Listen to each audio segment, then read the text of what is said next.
Welcome to Around the Empire, the show that takes you around the U.S. Empire. I'm your host, Dan Wright. I'm your co-host, Joanne. And on today's show, June 27th, 2017, we speak with Jeffrey Kaye, psychologist, blogger, and expert on torture in the U.S. Empire. Here is that interview. Okay, on today's show, we have Jeffrey Kaye, psychologist, blogger, and author of the book Cover Up at Guantanamo. Thanks for being on the show, Jeff. Great to have you, Jeff. Thanks very much. Thanks so much for inviting me. I am a psychologist, but only till the end of the week. I'm actually retiring, but I will be dedicating more time to the exact issues that we're going to be talking about here today. Great. Excellent. Great. And it's good to have someone with that background when you're thinking about topics we're going to discuss today, which part of which is, I guess I want to start with, because we have people who listen to this for the first time. They're not familiar with these issues. Before we dig into the minutia, can you give an overview of, I guess, the U.S. torture program, or the U.S. and how the U.S. approaches interrogating prisoners through its territories? Obviously, there's seemingly legal restraints, but as your work points out and other people's work points out, these rules get bent or in some cases broken. So just for people who aren't, familiar with the issue, can you give just a brief kind of introduction to it? Sure. It's been my position, or my understanding of these issues has been an evolving one. And as each year goes on, I become more and more alarmed at the extent at which torture and other, forms of what they call cruel and inhumane and degrading treatment, which is a legal term, as are used on prisoners and have been used on U.S. prisoners for decades now. In fact, I would go so far to say that torture has always been an integral part of the U.S. armamentarium in regards to interrogation going back to approximately the end of World War II, which is a shocking statement to make. It doesn't mean, of course, that many people in the U.S. military or the FBI or even the CIA are pro-torture, but they have countenanced the use of torture by themselves and by so-called liaison or host services in other countries for decades. And today, the gold standard supposedly for interrogation is the U.S. Army Field Manual, which is was rewritten in the year 2006, and supposedly outlaws the use of torture. It says we will not waterboard, we will not hood prisoners, we will not threaten people with death as torture. However, as the United Nations Committee on Torture, which polices the issue of torture, according to treaties made, including treaty the United States signed against the use of torture, has stated that the Army Field Manual, in fact, does allow for abuse and the use of torture, as I and other legal and human rights agencies have stated, by the use of solitary confinement, sleep deprivation, sensory deprivation, and the manipulation of the environmental variables, aspects of a prisoner's world that allows for you to be able to psychologically break people down. And this, in fact, was the program that the CIA and the Department of Defense, but primarily the CIA, organized in the 1950s and codified in a manual known today as the QBARC manual, and is today the core program, and always has been, way before James Mitchell, Bruce Jessen, and the enhanced interrogation program was used. There was a program of psychological and physical pressure that was meant to break people down. And that's what's still at the core of the U.S. torture program. Long answer to your question. Right. No, but this is important because before we go into the deep stuff, I want people to get a sense of this. So there seems to be two issues here. One is the U.S. is classifying things that are torture as non-torture. So there's one issue. And then the second issue is the U.S. even following its own rules anyway? So with the first issue, we hear a lot, I think for people who are listening to this, have heard a lot about how solitary confinement in many countries, or most countries, is considered a form of torture, whereas in the U.S., for example, that's a common disciplinary tactic, and not just foreign engagements, but in U.S. domestic prisons, there's a whole section of shatterproof on prison protests and whatnot. Mm-hmm. So the U.S. has different definitions than other people, but does the U.S. even follow its own rules when it comes to enhanced interrogation? Because that's another issue too. Because it seems like some of the stuff that's been reported in Guantanamo or these black sites, it's not clear the U.S. is even sticking to its own very, how should we say, leniently defined interrogation as torture. So in your view, is the central issue the U.S. is following rules, but those rules are torture, or is it that the U.S. doesn't even follow these rules anyway? It's all PR. I would lean towards the latter. In fact, but the dialogue in the mainstream press pretty much is the second, which is that the U.S. is failing to follow its own rules. That when the U.S. renditions, which by the way Obama kept legal after the Bush era, renditions prisoners to other countries, or it gets assurances from these countries that they will not torture. So one area of controversy is by attorneys who are saying, well, the United States isn't really getting or following through on these promises to, against the host countries of these rendition prisoners will torture. Another example are prisoners, during the Iraq War were turned over to, and in Afghanistan, the prisoners, and this, by the way, this isn't just the U.S. that was doing this. European countries also did this, were part of the coalition in Iraq and in Afghanistan. Right. But they would turn prisoners over to the Iraqi forces or to even Shia militias that had been organized, of course, by the U.S., or in Afghanistan to the Afghan army, who then in turn tortured these prisoners. And that the U.S. knew this would happen. In the press today, of course, there's a huge controversy over the latest revelations that the CIA has been conducting black sites of a type in Yemen in conjunction with the United Arab Emirates and Yemeni, pro-U.S. Yemeni forces that torture people. And that the U.S., the question is, well, is the U.S. really violating its code when it lets other people do it or not? And there's articles and lawyers will, Yeah, but isn't the U.S. always there? I mean, this is one of the things that Ayman al-Zawahiri, who's now the leader of Al-Qaeda, talked about. Mm-hmm. He was in prison in Egypt, and mm-hmm. Egypt engaged in all sorts of torture tactics, some of which are just brutal, beyond mentioning. And he said, the CIA was there. I mean, the CIA was, so when we rendition people to these countries, it's not like we send them and then we're out of here. You send them back to it like a package that we never touch again. We have people on the ground, part of the interrogation process. So it's a little strange to claim ignorance. And I have to go back to El Salvador, because that was just one of the brutal examples where there was an entire manual written for the El Salvadoran, I guess, secret police on how to use torture. So, well, it was used in a number of Central American, Latin American countries. It was called the Human Resource Exploitation Training Manual, right? It was exposed and published in the late 1990s by the Baltimore Sun. Yeah, and it was. How can you claim ignorance if you're there? But I mean, how can you claim ignorance if you're actually supervising? Well, not supervising. I guess that's the key point. They lie.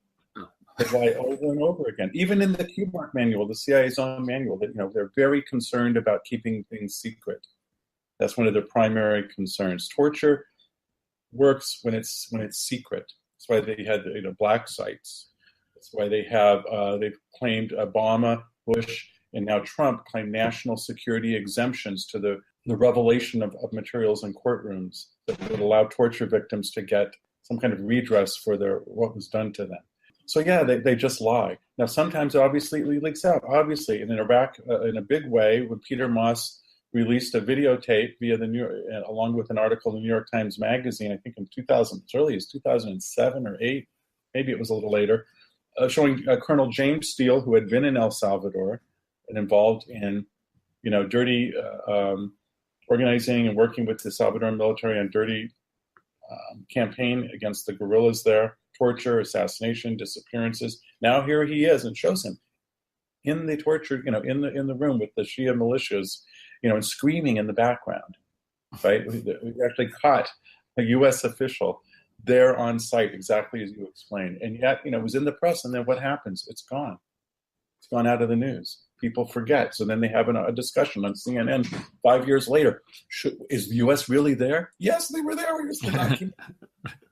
Well, one of the things you mentioned just now is an interesting thing that always comes up when you said, well, torture works, which is a big question, because I remember reading some of the discussion about the torture that was used by the CIA in the 1950s and creating this unreality for people by sensory deprivation or putting them blindfolds, not letting them touch something with their hands, actually led to such a degeneration of sensory. I think it was all regression. They said they became childlike or infantilized. Yeah. How can does that work if you're torturing someone to a point where they no longer have a sense of reality? Can they even provide information that's useful? No, they can't. And in fact, this has been pointed out even by CIA's own researchers going back to the 1950s. But you have to understand that the torture is not always to get information. The torture is to break people down and control them, or to either control them to stop. If you're a political dissident, you don't do anything anymore. Okay, so you shut up. That was the aim. Or you terrorize them, so that's the aim. Or you get them to work for you as an intelligence asset. Many of the Guantanamo prisoners who were tortured, when later discussed this hasn't been played up in the press, but it's out there, said that they, almost all of them, it seems, were asked to work for the U.S. government when they left, to work as double agents, right? An example of a man who was tortured in Jordan, but under somewhat, the CIA got control of, and was most likely involved somewhat in his torture, was the doctor who later in Khost became, said he would be a double agent, but really turned out to be an Al-Qaeda triple agent. Oh, really? He was tortured in one of our prisons? The guy who blew himself up at Khost? In Jordan. To retaliate? Yeah. Are we talking about the one who retaliated against the CIA in Afghanistan? Or? Yeah. Wow, right. I did not know that. That's interesting. Yeah. He'd been tortured by the Jordanians. Of course, the United States, every country in the Middle East, that's almost all of them, including Iran before the fall of the Shah under the Savak, which were trained in large part by the CIA, but also apparently the Israelis, were involved in torture. And the U.S. worked with them, including the Assad regime in Syria, where Maher Arar, had been shipped in rendition to the Assad regime to be tortured horrifically. Well, I mean, the reason I bring up the information part, and you're right, there's definitely lots of different reasons to do it, is that is the only part that seems to careen into this legal justification, which is the quote-unquote ticking time bomb scenario. Alan Dershowitz has claimed this a lot, which is that, well, there's specific circumstances where we have to torture to get information. Now, I think really the people who want to torture use that as the pretext for a legal basis to allow it, because it's kind of like it's a 0 or 1. Once you let torture in, under even those special circumstances, it then gets stretched. Right. So that's why they, does it yield information, usable information at all, is actually an important question, because if the answer is no, then there's no door in, right? The real answer, my first contact with the world of torture was when I was a psychological intern, and I had a client who had come from a Central American country, I won't say which one, and the presenting problem was residual guilt and depression over having, in fact, given up information under torture. When he was. In fact, and we know from, all you have to do is watch old World War II movies. The truth is, people do sometimes give up information under torture. How reliable it is questionable for many reasons, such as you pointed out, that they could be so debilitated that what they're saying may be inaccurate, or, which is often was the case at Guantanamo, these people had no information to begin with, and they said whatever they felt needed to be said in terms of false confessions to stop the torture. Wasn't it also the case that, how do I put this? We needed some confirmation of the narrative that we were using to justify invading Iraq, and basically, as we now know, starting just a massive multi-country plan for war in the Middle East. And I'm not sure if it was ever admitted or not, but, connections with Saddam and other things. There were things that, in fact, I just heard the other day that just before Colin Powell went in front of the UN, George Tenet, Ray McGovern just said this in an interview yesterday. George Tenet rushed in with, we just got this intelligence, and it came from an interrogation, and, it connected, I forget which piece of evidence it was, whether it was the nuclear materials are going to get in the hands of terrorists, or whether it was, Saddam colluding with Al-Qaeda. But isn't there some evidence of the United States using torture to extract that evidence so that it could then be used for domestic politics at home, or to even convince the intelligence community? No, it's well known that the United States tortured Ibn Sheikh al-Libi, who later ended up in a Libyan prison, to admit supposedly that Saddam Hussein had been, seeking materials for nuclear weapons, dirty bombs, and was seeking to use them against the United States. And then later, that was al-Libi said that was forced out of him by torture, and that's generally believed by the intelligence community even today. No one, the United States officials included, say, "Oh yes, this is what al-Libi did." They recognize that it was extorted by torture, and it was used by the Bush administration, Colin Powell, and the Bush administration, to make a case for the invasion of Iraq. Right. So yes, another use of torture, as you point out, is to get people to say what you want them to say. Right, like beating this happens in domestic cases where police, they take someone, they don't let them see, like usually a young guy, usually a young black guy, and they put him in a room, and they don't let him talk to his parents, and they don't let him talk to a lawyer. They just sweat him out, and they tell him the story 20 times, and they just keep putting pressure. And then eventually, and it's the story they want because they need to make the case. And so then he'll eventually just say it under pressure. He may be beaten or not. So it's, So this is a common tactic. Yes. And in fact, the use of torture, there's a vague area, borderline, where it bleeds over into just standard police procedures, right? Oh, we roughed up the witness, right? Well, no, that means beating. You tortured him. You kept him awake for sleep deprivation. Keep people awake for hours and hours on end, 23-hour interrogation. Right. As was done as the NCIS did to Daniel King, a U.S. sailor accused of treason, but who was innocent, back in the late 1990s. This stuff is, and in prisons, and the use of solitary confinement, of course, in prisons, and to hold prisoners, to break them down. Unfortunately, the longer you look at this, I'm afraid, the more you see. It's almost as if one awoke from a dream into a nightmare. That's how it feels. Yes. I was going to say, speaking of the harsh light of reality, waking up, what's so interesting about what your work and other people's work is that corresponding to all this conduct is a over-the-top, mainstream praise. And you're seeing it right now in opposition to Trump, and I'm just kind of chuckling about it, which I shouldn't, which is Trump is jeopardizing the U.S. as the leading human rights advocates around the world. Where we go, we bring discussion of human rights. China would have never heard about this. These other countries, we are the light and the beacon of human rights. And if America doesn't lead, then human rights will suffer. Do you buy any of that claim that is made in the Washington Post daily? It's made in the New York Times, CNN. I mean, I don't recognize the country they're talking about. It's a total lie.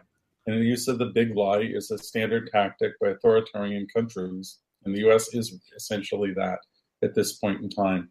The Human Rights Campaign got a big shot in the arm under the leadership of Jimmy Carter administration. That was, if you were old enough, the two of you are probably not, but I am, to remember the 1970s. And at that time, particularly by the mid-70s, and Jimmy Carter was elected in 76, it was very important to refurbish the credentials of the United States, which had been horrifically tarnished, to say the least, by its actions in the Indo-Chinese wars, the war against Vietnam, the bombings of Laos and Cambodia, and the murder of millions of people, the widespread use of defoliants, the widespread use of assassination, terror, and torture by the United States and its allied forces. Church Committee. All of which, the Church Committee, but the revelations about Operation Phoenix, right, which are very relevant to what's going on in the United States since 9/11. And anyway, things were, a lot of people were really pissed off. This country, people were extremely alienated. And here comes Jimmy Carter saying, well, you know what? Forget all that. The United States is now the beacon of human rights. I'm a human rights president. I'm all for human rights, even as he was embracing himself some of the worst torturers and murderers in places like El Salvador, in Iran. People forget it was Jimmy Carter who saved the Shah of Iran from the justice that he should have had meted out to him in Iran, and gave him asylum in the United States, met one of the world's premier torturers. So this human rights element, it's a PR campaign the U.S. uses all the time, and people here, in the United States, sad to say, are ignorant by design, and to a certain extent, there is a moral issue for Americans that they need to face, which is to wake up to what their country is doing. And do you hold, this is the key point here in this discussion about the human rights, do you hold the underlying claim, which is what, I'm just amazed how many people are beguiled by this, even seemingly educated people, that if the U.S. is not as big a force in the world, if it doesn't have as much power and influence, that the real victim will be the people who rely on who are the victims of human rights abuses. In my view, I actually think if the U.S. is not as powerful and influential, that human rights might actually improve in many places. But I certainly wouldn't say they will decline because of America's absence, because America is plays such a role in violating human rights. But what is your view? If America did, there's so many, it's all puffery, retreat from the world. If America took a less, aggressive position, a less influential position in these countries, do you think human rights would improve, stay the same, get worse? A speculative question. I'm not going to say that the U.S. has never intervened to make a situation at least somewhat better in some part of the world. There are some sincere people in the State Department apparatus, in NGOs, et cetera, but primarily the U.S., which is not going to withdraw from the world, but in fact has hundreds of military bases encircling every place on the planet, except for the places it hates, like China, North Korea, and Iran, and it's expanding its influence, then in general, the U.S. promotes reaction abroad and and has supported so many torturers that whatever their protestations of what they might do if they were released, yes, I think the world might be better. Although I should say, torture is not just a U.S. problem. Torture we're looking at something about humanity itself, it seems. And at least humanity as it exists in the current world that we live in. And, torturers around the world and the recourse to torture is something that even the supposedly most civilized country, as those who lived through the Nazi Holocaust know, in Europe, we're the ostensibly most civilized country in Europe, Germany, with its great enlightenment, its great artists and composers and writers, turned into a horrific torture and murdering regime in the middle of the 20th century. Can we, I hate to even approach this, but we talked about the reasons that torture is used. I guess we didn't touch on that sadistic, the sadistic nature of humans or some humans. And I would think, I'm not sure how much you can go into that, but is there any insight to be had from that topic? How much of it is happening or can't stop because there are people in power who, I don't know how to put it, this is a sport, or this is a fetish, or this is such a flaw in their character. Do we have any sense of how much of that is part of our torture problem, if you will? Well, the tendency to do what a famous psychologist, Erik Erikson, called turn kind of other people into pseudo-species, other peoples. You put subspecies, or they are not us, to make them villains or dangerous objects and others, enemies. lies behind, it obviously is a proclivity of human psychology that predates even modern times, right? Where people turn, say these people aren't us. We're the humans here. Those people are not human. Something different, and we can destroy them. We do this. This alienation of others includes nature itself, right? We're living things, and the planet and others are turned over to the powerful manipulation of some group of humans. So we are fighting on some level human nature, but and it's not separate from really the question of wars and the oppression of different peoples, right? So it's a huge problem. Torture, though, exemplifies this process because it's so personal. It's so and that humanity, at least since the French Revolution, or the Age of Enlightenment prior to the French Revolution, by philosophers such as Voltaire, who created the first ever human rights campaign that ever existed, and it was against torture. And it was followed very soon thereafter, or roughly almost the same time, by a campaign against slavery. And of course, torture of slaves was a huge part of what slaves oppressed. So, we're battling something that goes back centuries, perhaps millennia, and we're looking at its current manifestation. But in modern times, it was recognized that torture was, to go back to Daniel's point about what if torture works in certain instances, that efficacy issue. But the United States and 100 or plus other countries signed a treaty in the late 1980s. It was ratified in the United States in the early 1990s against torture, called the Convention Against Torture. And it says that there is no case, and that would include a ticking bomb case, in which torture is ever justified, that it is unlawful under every single circumstance that could ever be thought of. The United States signed off on that. But the United States also, as did a few other countries, ratified that treaty with a number of stipulations called reservations in legal terms. And what they did is they eviscerated that torture treaty, and that behind that lies a lot of what the legal loopholes that the U.S. has used to allow torture to continue.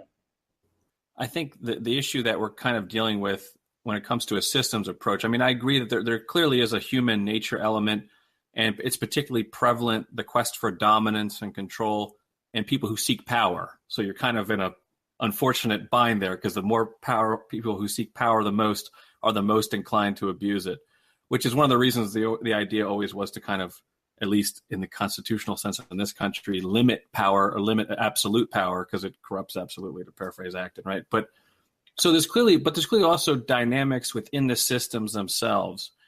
And in the case of the U.S., for example, domestically, our rights have been eroded over time, starting with things like the war on drugs, starting with things like, expanding police powers. And then you have 9/11, then you have the Patriot Act. And it seems it's this sort of slow march. So while these instincts are eternal, Thanatos, whatever is in there, the conditions under which they happen can change, and there can be dynamics where people are a little bit less likely to be this. This is why kind of you want the deterrence of the law, or the deterrence of public outrage in civil society, which is kind of what journalism tries to do. And I just think right now we are at a point where the degree to which those restraints have essentially been completely blown apart. And Donald Trump, as much as he kind of, pushed back on Jeb Bush and the neocons, actually went farther during the campaign, said, let's kill their families at one point, and was applauded and was elected correspondingly. So I wonder if the issue for trying to restrain some of tortures, some of the things are eternal, it's individuals. I don't know what we can do about that. But other parts of it is the conditions under which people can feel free to push the envelope. And right now, I just don't see any real restraint on that power. And so the more you allow it, I think you just keep going deeper and deeper into the abyss here. So yeah, on that same line, this latest report by Human Rights Watch and Associated Press. My understanding is that 6 months ago they began this investigation because they knew of some black sites that were happening in Yemen. Now, first, I find it interesting that they began the investigation about 6 months ago, which would be soon after Trump took office. And that may be just a coincidence, but they're very open about the fact that this program began under Obama's presidency. Mm-hmm. And as Jeff has pointed out, torture programs and the use of torture has been continuous. So maybe none of that is relevant, but I did find it interesting. But the path that we have come along over the past decade, let's say, especially over the past 6 years, when we had the first serious action against torture, in my opinion, in a long time, with the Senate investigation, the real battle to do that investigation, to continue that investigation, with the CIA fighting it every step of the way, spying on them, with both the CIA and the President Obama and now Trump working to suppress that report to make sure the public never sees all of it, going to great lengths to redact names, and so that you couldn't even tell that the same person did all these different acts all the way through. I mean, just great lengths to. So at that point, and of course, when Obama came into office, he promised to stop torture, and he immediately shut down the black sites. So I found that even though I know Trump had said that, he would support torture, he was going to really regress back to the Cheney type days. I found this latest investigation and findings to be especially worrying, because it looked like, at the very least, we were on a trajectory where the CIA, as we've heard from many ex-CIA, really did not want to be associated with torture anymore. And it looked like it was going to be a lot harder to do that in this country. And then we get this report and we find out that we basically just outsource it. And we've got in these reports, I mean, I believe I read that in some cases, U.S., I'm not sure if this is JSOC or CIA or who it was, but they were basically giving the names of people they wanted hauled in to the United Arab Emirates. And then they would go and they were just mercenary torturers. Mm-hmm. It was particularly disturbing for that reason, I thought. This seems to be the standard this is the return of the CIA and the Department of Defense to the standard operating procedures in regards to interrogation and torture that they've used for decades. It was the CIA who provided hundreds of thousands of names to the Indonesian government in the mid-60s that then rounded them up and tortured and executed hundreds of thousands. And tens of thousands similarly under Operation Phoenix in the guise of a counterinsurgency program that occurred during the Vietnam War. This is admitted, that's minimum, as admitted by the director of the CIA himself. Yeah, it was Colby himself admitted it. He participated in it. We killed, how many did you kill? Well, I estimate tortured and killed 20,000, give or take. I mean, they admitted. These people are admitted mass murderers, right?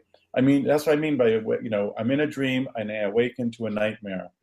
It's a form of psychological denial, which is healthy, because I don't think people can take. It would be incredibly demoralizing, to say the least, to accept. It's one of the things all of us fighting torture must admit is a problem, that is the widespread denial to allow in the immensity. I could spend hours, literally hours, documenting, just talking, and not in great detail, about the torture the United States has been involved in this country, in that country, right? The training of torturers here, their presence, but at another host country there. The fact that Obama allowed the rendition program to continue, right? The fact that Obama made his director of the CIA David Petraeus, right? General Petraeus, who in fact was in charge of training the police commandos and sectarian militias. People were James Steele and what was that other guy's name? I can't remember at the moment, another special forces colonel, for kidnapping and torture and execution of people in Iraq. Petraeus was directly involved in torture, and yet Obama promoted him to be the head of the CIA. The people in Congress know this as well, but the whole institution is fatally infected, as I say, back at the end of World War II, and that's really where this started, when the United States incorporated into its security services the Eastern Front Nazi Army's intelligence apparatus under Reinhard Gehlen, who himself was in charge of the interrogation and torture of thousands and thousands and murder of thousands and thousands of Soviet POWs, and the United States Amnesty and Incorporation of the Unit 731 war criminals in Japan after the war, who went and worked with the Department of Defense and the CIA's Office of Special, I can't remember, but anyway, at Fort Detrick and others, developing devices that could be used to torture and assassinate people. You work with that many murderers and torturers, you ultimately take on their worldview. A great book for listeners to look at would be Christopher Simpson's book, written, over 20 years ago now, called Blowback, which I think was recently republished, which documents how you get from the recruitment of these Nazis and war criminals to the implementation of their kind of program in the United States security military services. Is that Chalmers Johnson or Christopher Johnson? I thought it's Chalmers Johnson. Christopher Simpson. Oh, Christopher Simpson. I thought there's a Blowback book. Oh, great. Yeah, Christopher Simpson. We could talk about what happened in Central America. We could talk about Operation Condor, where we're still trying to. That's a great point about Operation Condor, because I recently watched a documentary on that and about how in Latin America, unlike in the U.S., if you want to do parallel examples, there has been in Chile and other places these kind of commissions and real investigations and imprisonment of people who conducted torture. Here, the system, because of the dynamics, covers it up. Yes. Even when the CIA is caught red-handed spying on the Senate, which you would think would be a violation of some laws, they get a pass. John Brennan simply apologized and said people, got out of hand. Yeah. Whereas in Latin America, the torturers and killers of the 80s, whether it be the dirty war in Argentina, Chile, Honduras is still kind of under military occupation, so not happening there. But in a lot of these places involved in Operation Condor, they've prosecuted people and imprisoned people, and that's how they kind of move on from it. Is to your mind, since we're heading towards the close here, what would you like to see in terms of a policy or civic response to the current situation with torture? Do you think some steps people should try to advocate for to make things a little bit better, at least? Yeah, I do. Well, yeah, without accountability, the torture will continue. It's as simple as that. And accountability means these people are put on trial, the secret documents are opened up to the public, and prison sentences are administered appropriately. Some people in the anti-torture world believe we should do something called a truth and reconciliation process, which is, we all get together and talk about it, we open it up, everyone apologizes, and we move on. That's what we need to do. If we don't move on, that's a better version than Obama's version is, we just forget about it and move on. United States of amnesia. Right. That's kind of where we are now. But, I'm not so sure, in other countries, say in Guatemala, where recently, by the way, the crimes we're talking about in Argentina that you're mentioning in Latin America, these are crimes that are, 40 years old, right? And so perhaps if we wait till the year 2040, we might be able to begin to address the post 9/11 torture interrogation. But I don't think we should wait that long. No. I think that, by the way, same thing happened after World War II, the prosecution, when people started going after them of the former Nazis. After Nuremberg, things were kind of shut down in Europe. And it wasn't until really, again, the 70s or 80s, we were talking about 40 years later, that you began to see a renewed attempt to bring Nazi war criminals to justice. So I don't know. I'm torn. Part of me believes that the given state apparatus is so compromised that it cannot, in fact, do what it needs to do, and that we face a crisis as a result. Of course, it may be that crisis is similar whether you're looking at other aspects of things like being able to provide healthcare for the population, right? Or be able to provide, a decent standard of living, for the population. That in fact the state apparatus has proven itself incapable of reforming, or at least the political parties, including the Democrats, have proven to be unable to address these problems in our society. And if you can't address the problems in society well enough, sooner or later something is going to happen. Something in which the old state apparatus will be, will just kind of crumble. I don't know when that will be, or if it will be. In fact, I'm not a prophet, but either things will go on as they are, or some kind of major radical change needs to occur to address these issues. I would love to be wrong, and that somehow good people in government and in society are capable of addressing this issue. But so far, we've seen the opposite. Even those who worked on the CIA, the Senate Select Committee on Intelligence report, have refused to. Did not themselves call for prosecution. Neither did the Senate Armed Services Committee in their investigation of Department of Defense abuse and torture. That secrets continue to be held, no accountability is called for, and Congress holds as many secret documents that they could release as anyone else, including the CIA. So the Congress could release their report. That would be the first thing we'd like to see. And the Senate Armed Services Committee could release all the classified documents they have related to DOD torture as well. But they don't.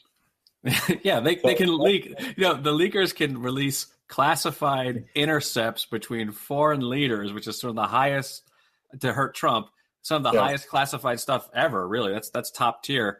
Yeah. But getting these documents that the Senate compiled into illegal practices is impossible. Right. And when a whistleblower like Chelsea Manning released the information on Fuego 242 and how the United States was turning over vast amounts of prisoners to be tortured, and that the United States government had specifically ordered them to do that, not just turn the other face, but they literally ordered them to do that, breaking every torture treaty and law and human rights law that there is, and thereby in complicity. Massive complicity with torture in Iraq. He, of course, was pursued, was tortured himself. Right, yeah. And made an example to anyone who would stand up against the U.S. torture regime. Okay, well, as we close out here, Jeff, can you talk just briefly as we close out about your book, Cover Up in Guantanamo? Yeah. Cover Up at Guantanamo. And readers should I'm going to actually tell people, don't buy the book. But the reason I'm saying don't buy the book is because I'm just in the final stages of coming out with a revised edition. Oh. And in that revised edition will be even more information that I've got via the Freedom of Information Act. But the book is about not so much the torture, although that's certainly an integral part of it, but the torture and how it led to the deaths, in some cases, of some prisoners at Guantanamo. And, of course, in other cases, just documenting and showing government cover-up of the actual circumstances surrounding the deaths of two Guantanamo detainees, Mr. Al-Hanashi and Mr. Al-Amri, in 2007 and 2009. The book is hard to summarize in all the different things I found, but it complements the work on torture. It shows, an extension of it to the consequences of torture, which, of course, are using people as objects, as experiments, using them and torturing them until they go insane and want to kill themselves, and and how an entire governmental apparatus is set up to hide those facts. And that's what the book is about. Okay, well, thank you so much for being on the show today. We really appreciate your time. Thanks, Jeff. Okay. Thank you. Great talking to you. Hey, great talking to you. Bye now.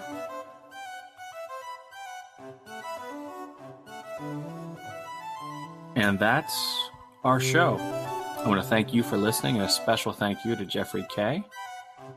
Follow Jeff on Twitter at Jeff_KAYE. And you can read Jeff's work at valtinsblog.blogspot.com. That's VALTINSBLOG.blogspot.com. If you'd like to support the show, we deeply appreciate it. Go to patreon.com/Around the Empire. $5 a month helps us put on the show. Important news. The show is moving from Shadowproof to AroundTheEmpire.com, our new website. Please check us out there and follow us on Twitter @AroundTheEmpire. See you next time. Take care.